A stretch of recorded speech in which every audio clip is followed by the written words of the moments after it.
Good morning, everybody. Hello, Melissa. How are you? I am fine, Life is Isabel. good And for how are you? you? I'm fantastic. I'm always fantastic. You know that.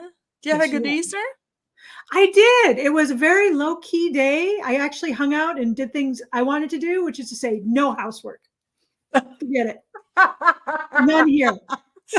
I took the entire opposite approach to you. I did everything that needed to be done around the house so that this week I could just focus on work and do my things, and I have so many things to do for work.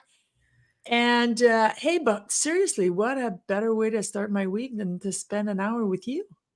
Come, Absolutely. I mean, come this is on. perfect. You set that foundation so that then everything flows afterwards, right? You got that right. Hey, so listen, everybody. Melissa and I have been talking because we like from our first conversation, we kind of became friends.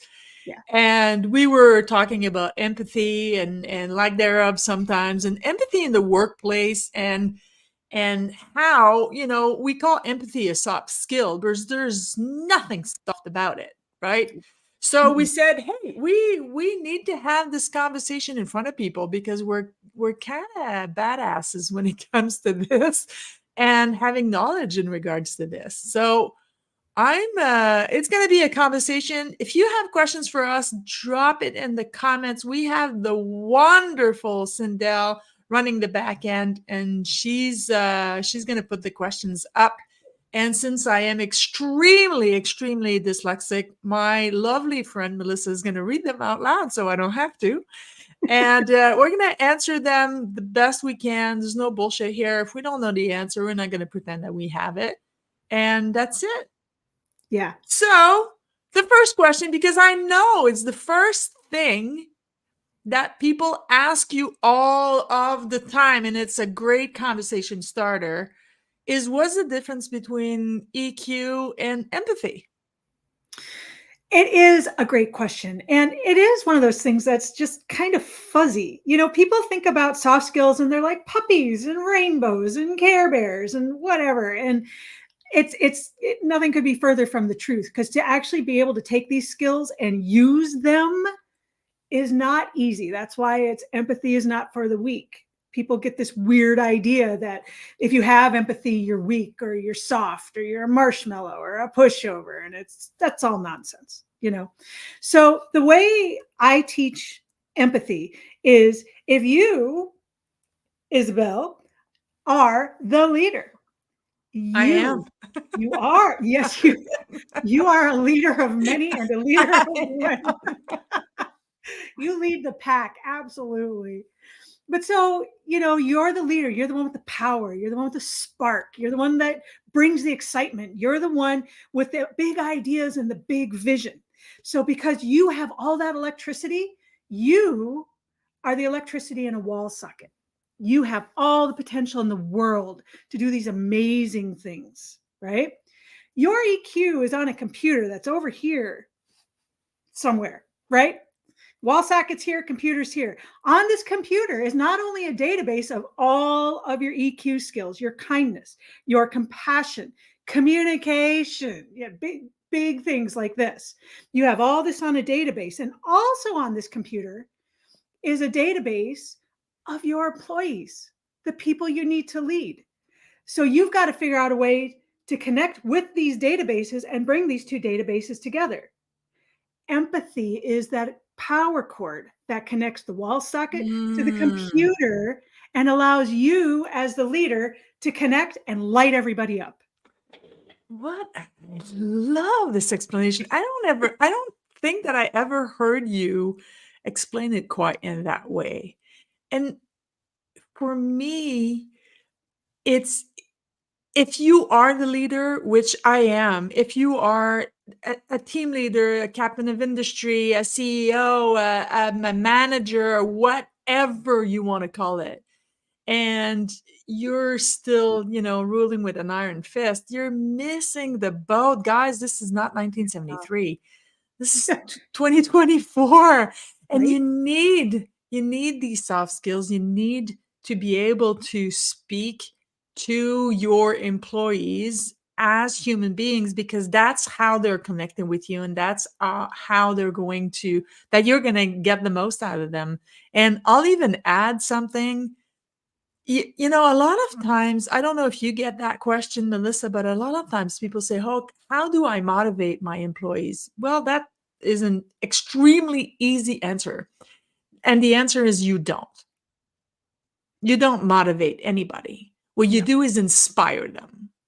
And when Yes. you adapt your language to their communication styles, their motivations, the way that they present themselves to the world, when you're able to use empathy, because that's what it is, we're back to that electric cord between the socket and the computer. When you adapt that to the individual that you are speaking with, you are going to get phenomenal results. Phenomenal results. And I Yes. don't understand why this is 2024, people get with the program. Right? I don't understand why people are still kind of, what? Huh? Yes. I don't get it either because there's so much. Okay, so I'm a nerd. I wear the nerd crown. I own it. I'm fine with that. It looks But, good on you. well, thank you. Here's my tiara. But I'm always researching this stuff because I'm like, okay, this is what I believe, but what's actually being said? What are the people who are studying this saying? What are the big four consultancies saying? What are the social scientists saying? What's the real deal here, right? And across the board, you get better retention, you get better innovation, you get better productivity, like 87%. Okay, so this Ernst & Young survey came out in 2021 during the Great Resignation, which is the other reason why these skills are so important, because these younger generations are not willing to put up with this stuff anymore. Thank God. Right? It's about Thank time. God. I It's mean, about time. right. We're Yes. Gen X, and unfortunately, I feel our generation kind of dropped the ball on this because we should have pushed back and we didn't. So I'm Mm. glad that some of the younger ones did. Anyway, this Sorry, Ernst, I did. I do this. It's like following a ferret. Yeah.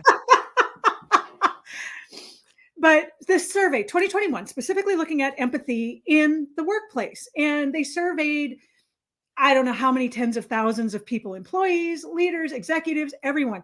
And they found that you can increase productivity by 86%, innovation by 86%. And the thing that should get even the most Montgomery Burns of leaders, profit by 82%. Oh, How honey, do you not pay attention to this? amen. You're preaching to the choir, because one of the things that I tell my clients all the time, because that's what I do for a living, is just we address it. We take it from different angles, but I do the same thing for a living. And that's the first thing that I say is, well, okay, so working with me is gonna cost X amount of thousands of dollars. Yeah, sure, of course it's going to, but how much is it going to cost for you to lose this employee? Because losing an employee is 1.5 to 2%, 2 times, not percent, 2 times their annual income. That's what it Yes. costs. And I'm so happy you mentioned that, because I'm happy Gen Z are saying, no, I'm not putting up with this crap. Somebody is going to be willing to pay for my services, for my time, for Yes. my knowledge, for my ability to work, for what I do, and treat me like I'm a human being, because that's what I am. Yes. I keep coming back to, this isn't 1973 anymore. You can't we shouldn't have never put up with this crap. No. Never, ever, ever, ever, ever again. And I find that one of the most often mistakes that leaders, regardless of their title, their job titles, if they're in the leadership position, say, well, I'm the leader. My job is to get things done. That's a load of crap. Your Yes. job is to take care of the people who gets the job done. Yes. Your job is to take care of the people who do the work. That's your job as a leader. Yes. And it is so still so misunderstood. And thank goodness Gen Z is pushing our butts a little bit and saying, well, okay, but you don't get to talk to me that way. No. And you know what, Melissa? We should never talk to anybody like that. No. Ever. Nope. The biggest thing that empathy does is it allows you to be attuned to another person. If you are actually attuned to that person as a human being, why would you talk to them that way? And you know what? I hear that sometimes, people saying the expression saying, oh, you can't talk to me like I'm a dog. Well, you know Yes. what? I don't even talk to my dog that way. No. No, this is not acceptable anymore. And I'm grateful that it isn't. I'm really grateful that it isn't. So, how do we, because I posted, excuse me, I posted something this morning and I was telling people, like, do you have the guts to show empathy? That was the title of my post.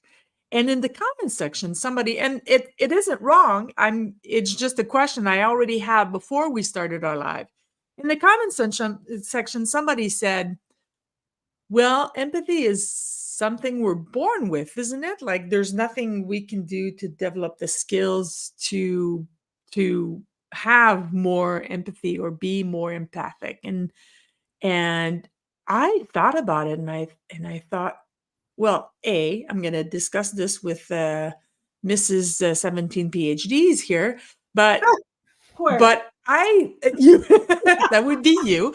But I like inside of me, I don't have the science data behind my answer, but instinctively I would have said, of course you can develop empathy. So A, how? Okay. And B, in what circumstances is it not um is somebody wouldn't be able to? Is my question clear? Yes. Thank Yes. you. I don't know how clear my answer will be. So hang on. Here we go. Because this is the $1,000,000 question. Yes, ma'am. Thank It you. really And is. thank you. I can't Yeah. remember the name of the lady who asked the questions, but thank you. So the thing with empathy is because it is such a broad subject, the way it started out, they actually it's biology, neurobiology, philosophy, and psychology, and it all gets mixed in a big bucket because this goes all the way back to like ancient Greece as one of the Mm, virtues. mm. And because of this, we actually started out like in the 60s or 70s with 43 different definitions of empathy. Holy goodness. Yes. Now we've managed to narrow it down to only 8, right? But specifically, what we're looking at here is affective or emotional empathy, which is that connection between human beings, and cognitive empathy, which is how people are able to logically get a hold of it. So, empathy is actually 3 different. If you're going to actually affect empathy, there's 3 different parts of it. First, you connect with another human being on an emotional level. I feel what you feel, which means you've got to be open and Mm, vulnerable to them. Second, you feel some kind of discomfort as a result. Oh my God, your grandma just died. I remember what it was when my grandma died. I really feel for you. Now, even as you do this, you're not taking responsibility for their emotions, but you do feel it. And you're kind of, as Brene Brown puts it, you're in the suck with them, right? The third part of this is that you display compassion. And what compassion is the action part of empathy. So that's the definition we work with, or that I work with when I'm actually talking about teaching empathy, because the other 42 definitions may have nothing to do with it. Now, as far as this, where it begins is this: I feel what you feel as a human being. And Mm. what the studies, what the literature actually shows is that between 95 and 98% of human beings do have this to some degree. Some of it's biological, some of it's environmental, some of it is just, we don't really know. It could be temperamental, which the idea of a temperament is kind of that part of the personality that you're just born with. I mean, we've all known little babies that they Yeah. just, this is their person, this is it, this is what Yeah. they are. Yeah. Yeah. Yeah. So it all kind of goes together. Can you teach it? Well, luckily, 95 to 98% of humanity does have this to some degree. So you don't have to teach it, you have to practice it, Mm. which means understanding what you're feeling and what you're doing, and actually taking that and learning how to make it actionable, because that's the trick. It's like, okay, anybody who's ever been on a diet knows, right? You can have exercise equipment, you can have a bike, you can have a weight set, you can have a Have it all. treadmill, Yes. but having it and using it are two different things. And the only way you're going to get results is by using it. Mm. Having it in your bedroom to hang clothes on does you no good. So it's, go No, ahead. go ahead. Go ahead. Well, I this was is, just gonna say, so it's literally the more you use it, the better you become at being empathic, and therefore the more empathy you show, and then it becomes a circle. It becomes a right, kind vicious circle. I don't like say vicious, but you get the point. Is the more you right, practice, the better you are at it. That's what it means. right. But you do have to put in the work, and it's not Yeah. for the weak. I mean, if No. you're going to learn how to play a piano, you don't just sit down and go da da da da da. No. You have to practice it, and that's how Yeah. you master the skill. It's a skill. It's a transferable skill. It's one you can take anywhere with you. But yeah, you have to practice it. Yeah. I always think of Michael Jordan, right? Greatest of all time. Like how many millions of shots or whatever, right? Hmm. He didn't make the varsity team in high school. And his mother told him, you can either quit or you can go practice. Yeah. And look what he became. Greater. Empathy. Yes. I I didn't was mean to. just gonna say he became the greatest at basketball that basketball ever had seen before. Right. And Well, empathy is, not like I don't know basketball enough because I live in Canada and basketball is not our thing. But although excuse me, the Raptors did win a few years back, but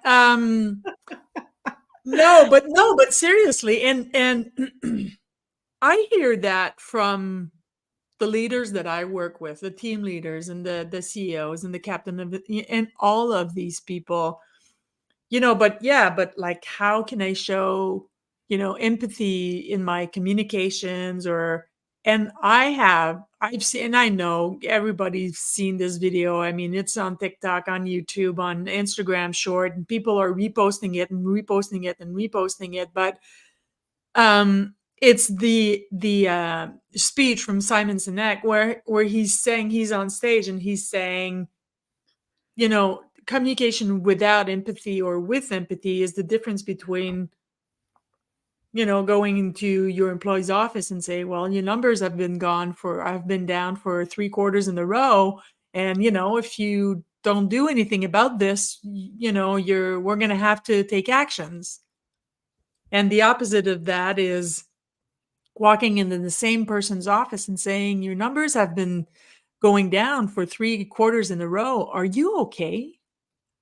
Because maybe that person's, mom is ill or his wife just found out she has breast cancer and she's in chemotherapy and he doesn't feel like he has the space to share that with his boss or his, upper management or even middle management. So that's the difference. It's as a leader, it's actually, and excuse my language, but I'm going to say it this way, it's actually giving a fuck about your employees and how they are doing as a human being. Because if you care about that, well, the work they're going to be willing to do for you is going to be greater than what you even want or expect out of them.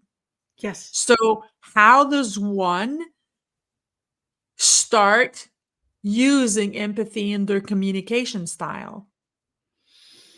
So you actually, when I'm teaching this, I actually back it up one from there, because before you can Wonderful. show other people empathy, you've got to understand how to show yourself empathy. And some of these leaders, in what I've seen, it's not that these people lack empathy, they lack an understanding of how to strategically use it. And they're scared to do it, right? It takes courage, because they're like, if I let this all out, I'm going to be seen as weak. I'm going to, oh, the sharks are going to get me, and this is going to end my career. So you have to learn how to make it strategically actionable, right? So it's not just a matter of, I'm going to show empathy to everyone all the time, and it doesn't work that way. These businesses are still there to turn a profit, but you can do both. You can actually turn a profit and take care of your people. But these people work really long hours. They're a lot of time. The other thing I find is that they tend to be in a very defensive posture because Mhm. of the way these systems work. They got to be Yeah. quarterly. It's got to be monthly. I got to see my metrics. Oh, metrics. That's a whole nother thing that I won't get into right now. We should. Hold me back. No, no, we need to. That's the Well, conversation we need to have. It yes, is about metrics, and it is about, like, of course, the sales team managers or whoever, the leader of whatever team and their job title are there to do a job, and they are there to get some kind of productivity. And of course, the company is there to make money. I mean, we companies make money and they pay the employees. I mean, this is the world that we live in, so we can't yes, pretend that money is evil. It isn't evil. It is when money is more important than human beings. right, That's when things go wrong. right. It's not about money not being good. Money is all right. I love money. I ain't afraid of saying it. I work for money. Thank you. I mean, if I could pay my mortgage with hugs and kisses, then maybe I'd need less. But that's, you know, my bank, Yes, they're so anyway, they're very demanding. They gave me money and they want money back in return. So money is not the root of all evil. It no, is putting money before people that is the root of all evil. the And that's love the of difference money. between the two. Yeah, It we understand, like, I get that all the time, and I'm sure you do too, Melissa, is yeah, but like, I'm especially the middle manager. I find that the middle management level are the have the worst jobs. yeah, They truly do, because they are literally stuck between a rock and a hard place. they But are. everything that we're seeing here, it of course it is addressed to everybody, but the cultures are starts at the head. That's where the company culture start. And Yes. I saw this great interview with Richard Branson, that the question that he was asked was, how do you implement client first to your employees? And he said, well, that's easy. I don't. It's it's not customer first. Is I take care of the people that will take care of the client. And if my employees are happy, the clients are going to be happy. And Right. we all have that experience in our lives where we got to a store or we called customer service on the phone or whatever, and we are met by someone who is literally working for food. And you can hear it in the voice. It's purely out of necessity. And I get that. I get that sometimes that's what a job is. Yeah. But if you're met with somebody who actually love what they do, because they are treated well, because they are allowed to be a human, they're allowed to have a bad day, they're allowed to go to their boss and ask the stupid question, which doesn't exist, by the way. No. They're allowed to be themselves and have unique abilities that are put forward in their team and in the company. Imagine what quality of service you get in return. And that, coming back to what you were saying at the beginning, is increases profit by 86%. This is why. If I Yes. go to store A and I'm met by the same person, I don't want to put qualifications here, person that hates their job and has a rotten day, and because every single day is a rotten day, she ends up having a rotten life. Well, the Yes. quality of service that I get in comparison to somebody who's treated like a human, is allowed to have a bad day, is allowed to, and is met with understanding and empathy. Imagine the difference. Which store am I going to shop more often at? Yes. And which one do you want to give your money to? Thank you. Which one do you want to support? Yes. These things are real. Yes, they are. And I don't understand why corporate America doesn't get that yet. No. And the addition of some of the metric stuff that goes on, to just to come back around to that, it's used as a means of control. You get people that are in the offices, they're surrounded by these metrics all the time. It's data in, data out, data in, data out. And especially with big data, we as human beings can't conceptualize big amounts of data. Joseph Stalin said that one human death is a tragedy, but a million human deaths is a statistic. And as sick and wrong as that is, it really is kind of how we humans handle data. We miss the human element of this. So what happens is these people that are in these leadership positions can't make that connection between humanity. And sometimes they can't even give it to themselves. They work long hours, they have shorter lives, they end up with all sorts of diseases. Yeah. So, I mean, the sickness starts at the top too, by not showing themselves the empathy that's necessary. Yeah. And then that culture comes down. Metrics can either be a tool for your hand or a rod for your back. And it starts so early. Yes. It's school. A lot of people don't understand that or don't know that fact, but school was built to create workers. And that's why the metric is get good grades, get good grades, get good grades.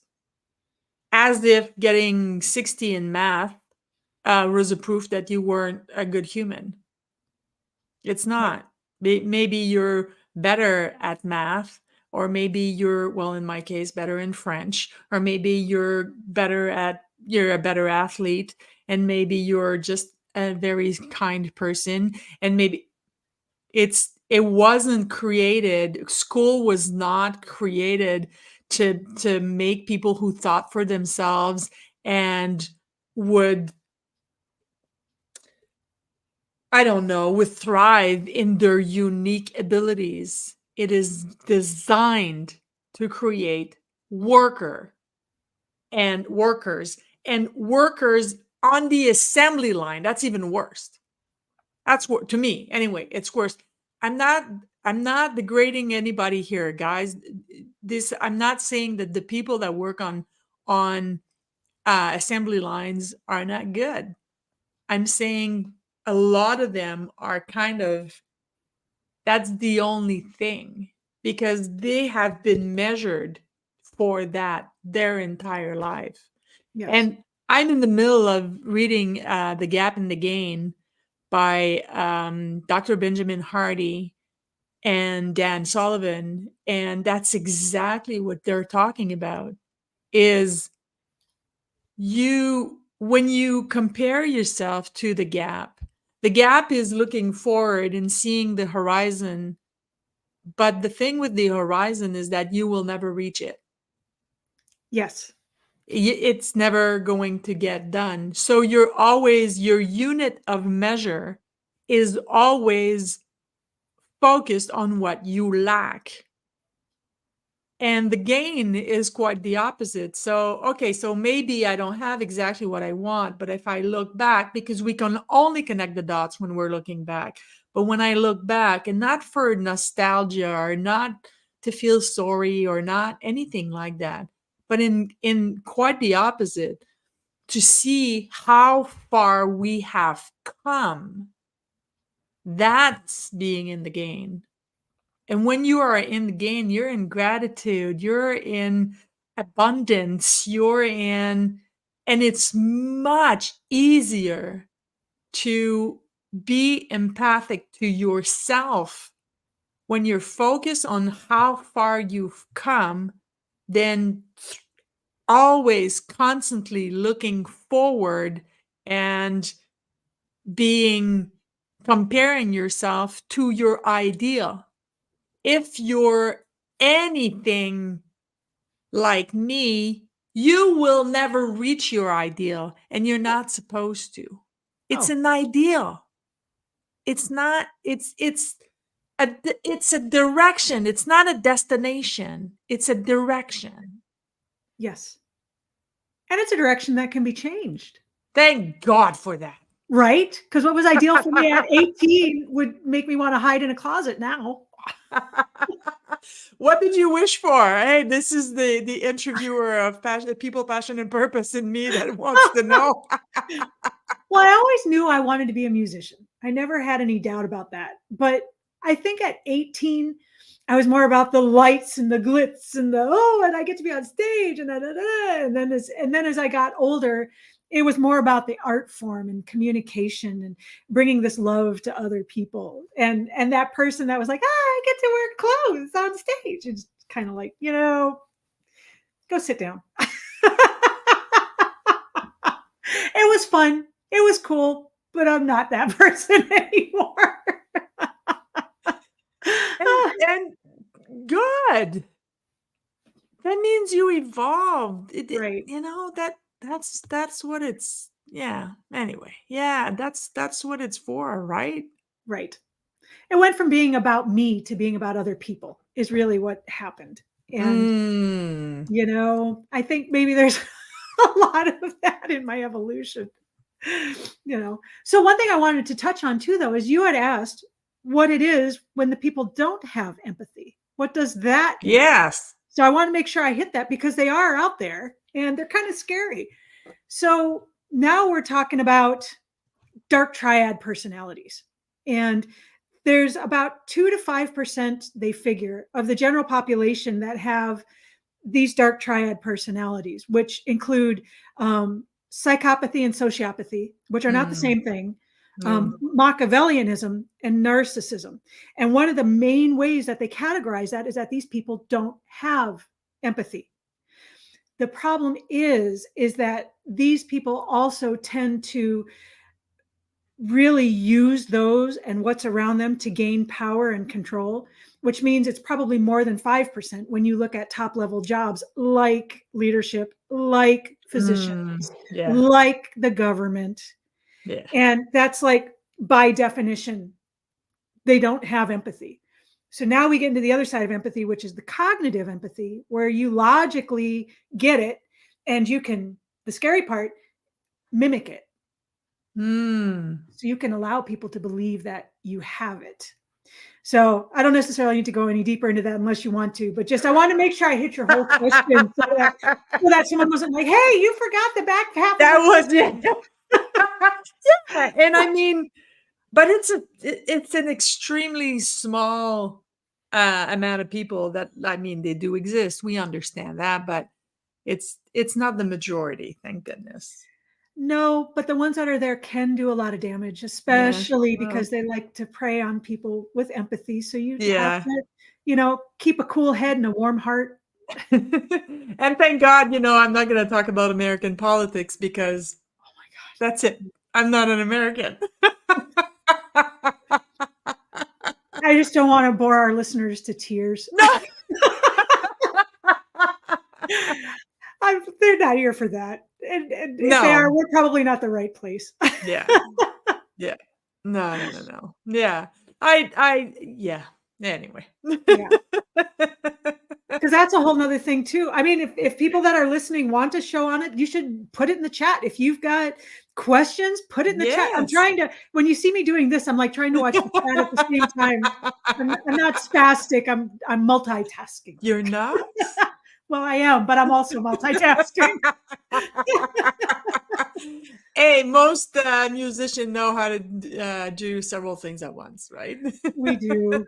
You Thank have God to. for that. Thank God for that. But I Well, mean, you've go had ahead. oh, well, Go just ahead. you've had a ton of experience with leadership as well. And I mean, what's your experience with seeing empathy in some of those positions? Because now you're doing the Nova tests and Yeah. stuff that like legitimately qualifies and quantifies some of these behaviors. So, I mean, what are you seeing on your side? I think that the thing that comes up the most often is about communications. Hmm. Because I think that, and it's not only in leaders, I think that it's in most people.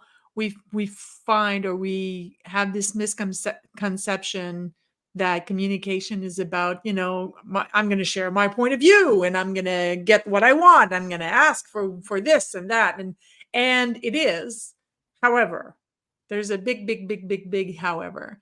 And the however is, well, if you do want your point to be seen and heard, and your point of view, and if you want something, if you want the other person to find value in what you're saying, then adapting your language, adapting your communication styles to theirs is how you get that done.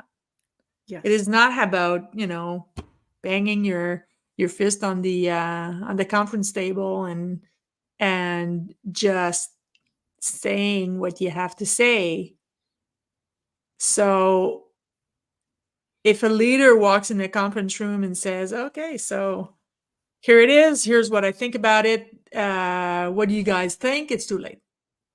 So it's the ability to speak last, and it's the ability to adapt yourself to the other one, and that is what empathy is. And that's what Nova does too, right? So the Nova profile, for the people in the audience that don't know what it is a psychometric um, assessment tool. It's not a personality test. It's about your behavioral preferences. It's about how you show up in the world. It's about how you like to communicate and how you like people to talk to you. Excuse me, I dropped something. It's about knowing yourself, and I think that when we know ourselves better, we communicate better. We show up for others better. We show more empathy. Period. So that's the most often thing I find with leaders is just getting to know their teams individually, because that is one of the worst, to me anyway, on in the field working with people. That is the biggest misconception is, oh, I'll create a great team. And I mean, that's literally my slogan, is the dream team builder. Yes, but teams are built one person at a time. Yes. It is you understanding Bob and having a great way in adapting your leadership style and your communication styles to Bob, and then doing it again for Derek, and doing it again for Melissa, and doing it again and when you do that on an individual basis, the team creates itself. Yes. That is how great teams are built. It's adapting to each and tapping into all of their unique abilities, because Bob is not like Melissa, and Melissa is not like Isabel. And what you say to one, you can't say to the other one. It just doesn't work. Yeah. So taking a group of 20 people and saying, well, I'm just gonna be me, because that comes out very often. Well, I want to be authentic. Yeah, okay, that's okay. If you don't want result, keep on going. And I'm not saying that adapting your leadership style and your communication style is a lack of authenticity.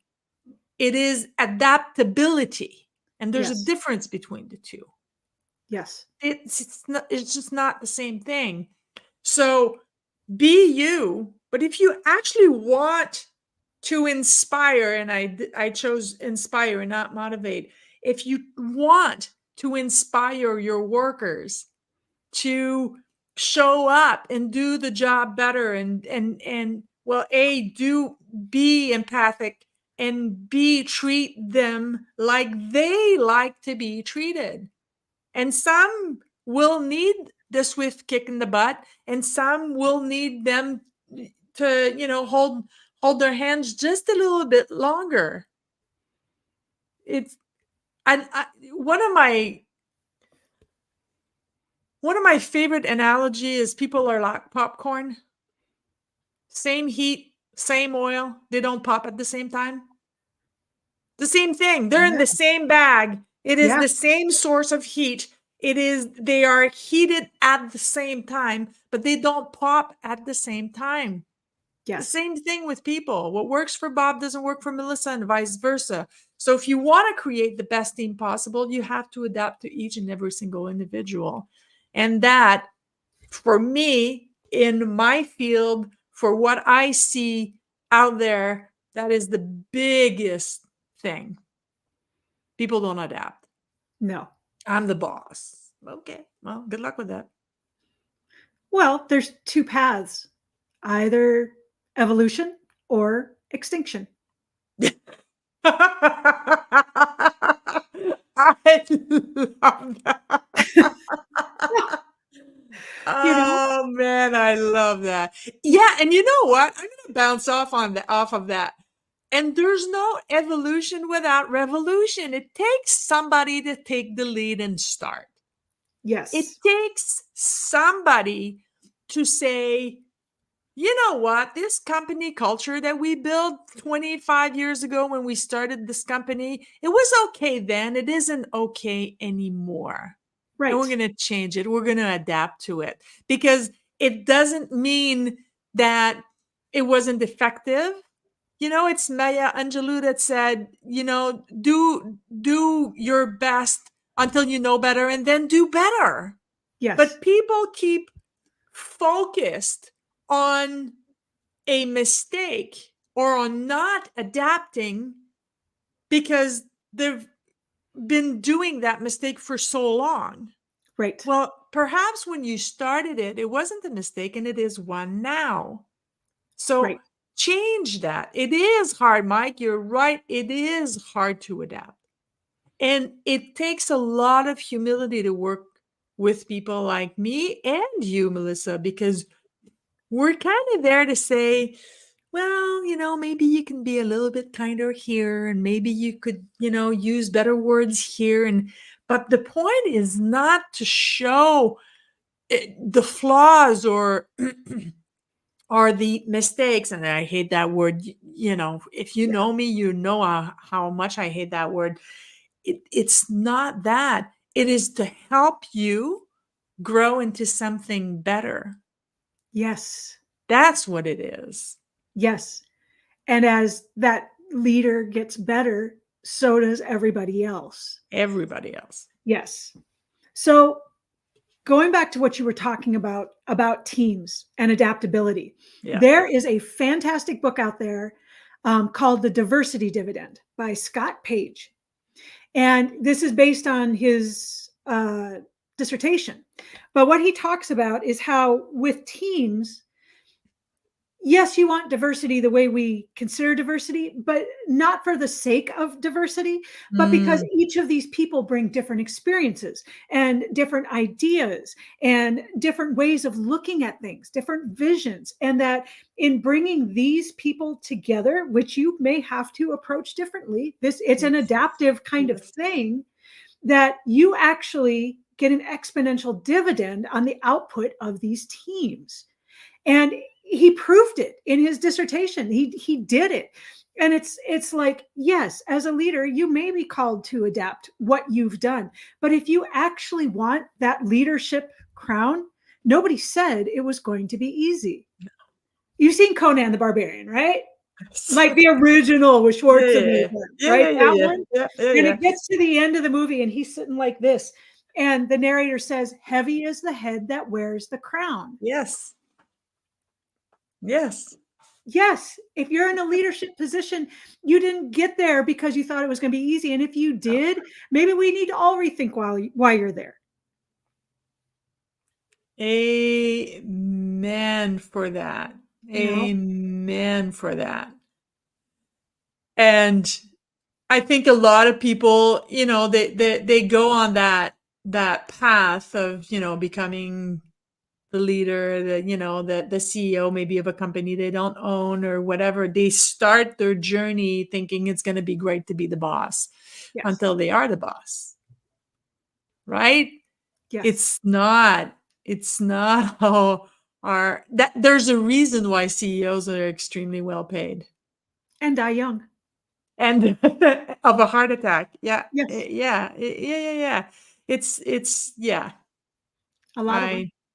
I Yeah, true. Yeah, true. No, it is Nature Blossom, yeah. I don't know. I can't have I reached out of things to say? No, you need No. some more caffeine, No. man, or sugar or something. Maybe you're over sugared. It's No, after. no, no, no. No, no, no, no. I had my big Easter thing on Saturday instead of Sunday, and yesterday I fast because it was just I needed my glycemic index to go down. You know, Oh my God. part of this that I think we both do, though, as well. I mean, we reach out to leaders because that's where your culture comes Yes. from, right? Culture eats strategy for breakfast. Peter Yes. Drucker. Yeah. And the fact that so much of it, the problem is that leaders have the most ability to help, but they also have a great ability to do damage to Yes. large groups of people. Yes. And I think that's a big part of why we reach out to them. But I think we both also have an eye on the future. I want to help Mm. future leaders. Yes. I want to get people when they're just starting, before they've been entrenched in these Mhm. systems, before they've been so molded by these systems that they don't want to change. It's the teacher in me. Come on, let's mold this together. Let's create this future Yeah. together. Yeah.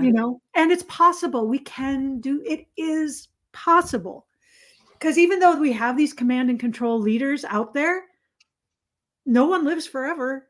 I mean, not to be dark about it, but No, no, but it's true. Yeah. yeah, And back to what I was saying earlier, don't hold on to a mistake that you keep doing over and over and over again just because you've been doing it for a long time. right. It's okay to change your mind. It's okay to adapt. It's okay to learn new skills. It's okay it's okay. It's okay. You're only going to make everybody's lives easier, including and starting with your own. Right. That's yeah. But it is yes, D Grant. It is literally about forging the future. It is. That's what it's about. And I'm extremely happy and grateful that Gen Z are going, Yeah. nope. I will not work 80 hours a week. I have a wife and kids and a house and hobbies and friends and a life. Yes. But this all takes courage. Yes. You can't be weak and No. stick to No. what you believe. There's another book, and unfortunately, because I am a nerd, you're going to get lots of books. But it's a really good one called Redesigning Organizations by Frederick Laloux. And he actually talks about these organizations that go from a vertical hierarchical structure of the king and everybody down, Yeah. and actually move out into more of a matrix thing. And the very first thing, and I mean, he names companies. He talks about some of them that are heading that way, kind of like Southwest Airlines, like Ben and Jerry's ice cream, some other, I mean, big ones. So this works Yeah. on large levels. But he talked about some other companies that have made this work. And the very first thing that the leaders do is they equalize that illusion of power. Yeah. There's no executive bathroom. There's no, my office is up here away from everybody else Yeah. because I don't want to see the little With people, the right? view and the biggest, yeah. I mean, Montgomery Burns again, but Yeah. in all good humor is a grain of truth, and they get rid of the suit and tie. They actually go down to the floor and talk to people. And because of that, they have these cultures where I thought this was really interesting. They do not empower people, because to use the word empower implies that someone has the power and they're doling it out like a parent. Yeah. So they don't empower their people, they equalize the power structure so everyone can rise. Now, how there's no way you can walk into a Fortune 500 company that has always been in a vertical structure and command and control leadership style and just go like, all right, we're going matrix and this is what's going to happen, and No. not have complete chaos and anarchy. I mean, that's what's going No. to happen. But the point is that it is possible. Yes. Because the other thing I bring up is that, okay, so we don't all have to do 100% empathy all of a sudden, all at once. It's scary. It takes courage to be able to Yes. do it. But what happens if we each raise our empathy by 10%? Yeah. It changes the world. Yeah. That's what happens. It changes the entire world. We don't have to completely gut the system, No. but we do need to be willing to have the courage to look at it and say, okay, maybe I can't change everything, but I can change myself by 10%. And maybe I'm not the leader today, but maybe I will be tomorrow. Yeah. What can we do with this?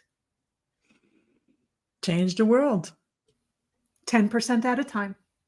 And even 1%. I can't remember where I saw this recently, but must have been on Instagram or whatever, a short somewhere, and somebody said, hey, if you improve your skill by 1% every day, at the end of the year you've increased your skill by 365%. Absolutely. And that's how it starts, right? That truly is how it starts. Baby Hey, steps. we have been going on almost an hour, and I don't want to keep these people hostage. Well, I will. Let me tell you about more books. Oh, no, I think I I've got love. some statistics around I here know. somewhere. I was very happy with both, with the statistics and the books, because even if I am highly dyslexic, hey, thank goodness for Audible, man. It just made me smarter.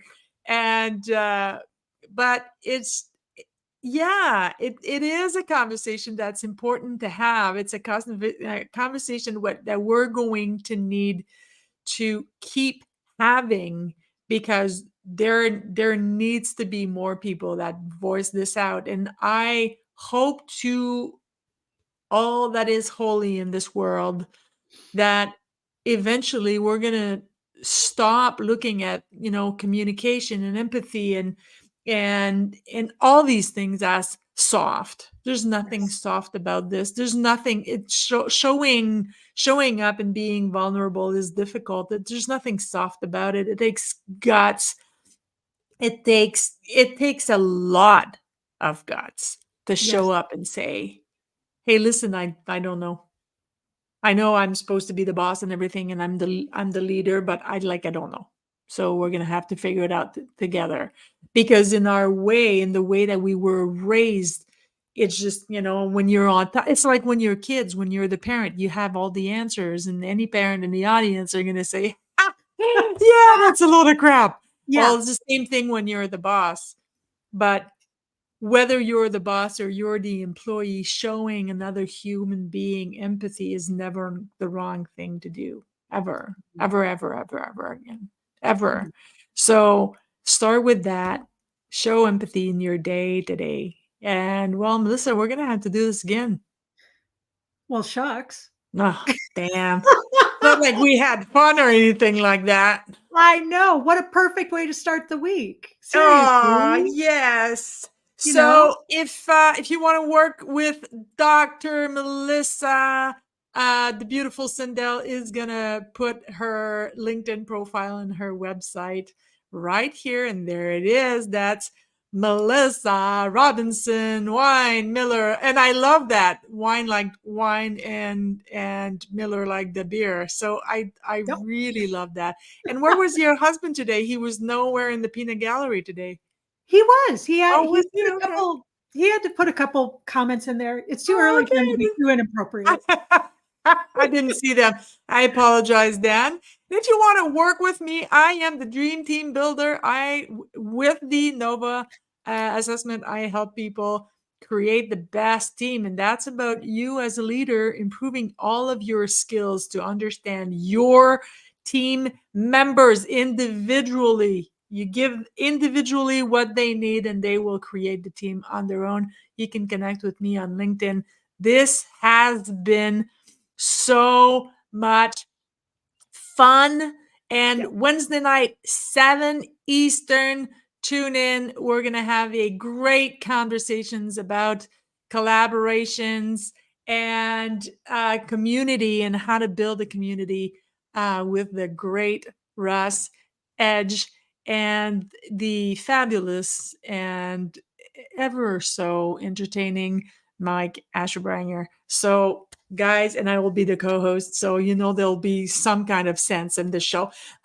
So guys, it's been so lovely to have you. Thank you for coming. So many great people. It was fantastic. And I'll see you on Thursday for People, Passion, and Purpose. Bye, guys. Excellent.